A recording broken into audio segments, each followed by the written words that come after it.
আসসালামু আলাইকুম বন্ধুরা, এই ভিডিওতে আপনাদেরকে একটি সহজ কৌশলে চেয়ার এঁকে দেখাবো। দেখুন, সোজা করে একটা দাগ দিতে হবে। দাগটা অবশ্যই সোজা হতে হবে। এরপর দেখুন, মাঝ বরাবর একটা সোজা দাগ দিতে হবে। আশা করছি এই সহজ দুইটা দাগ আমরা দিতে পারবো। এরপর দেখুন, এখান থেকে আরেকটা সোজা দাগ দিতে হবে।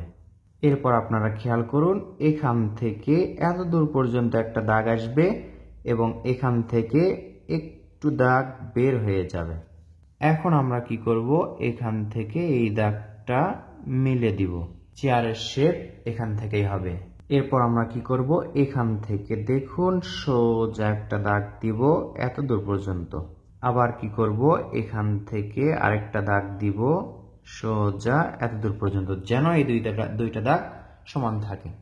এরপর আমরা দেখুন এটার সাথে এটা মিলে দিব, এর নিচে আরেকটা এভাবে দাগ দিব, এরপর একটু পর আরেকটা দাগ দিব এবং আরেকটা দাগ দিব। তিনটা দাগ হলো।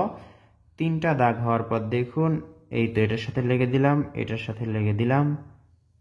এই তো দেখুন, সুন্দর একটা চেয়ারের শেপ হয়ে গেল।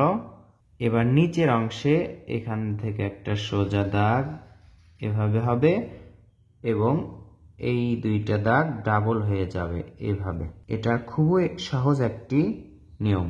আবার আমরা দেখুন এখান থেকে এভাবে করে সোজা এটার সাথে লেগে দিব এবং এখান থেকে আরেকটা দাগ, এই দাগটা ডাবল করে দিব।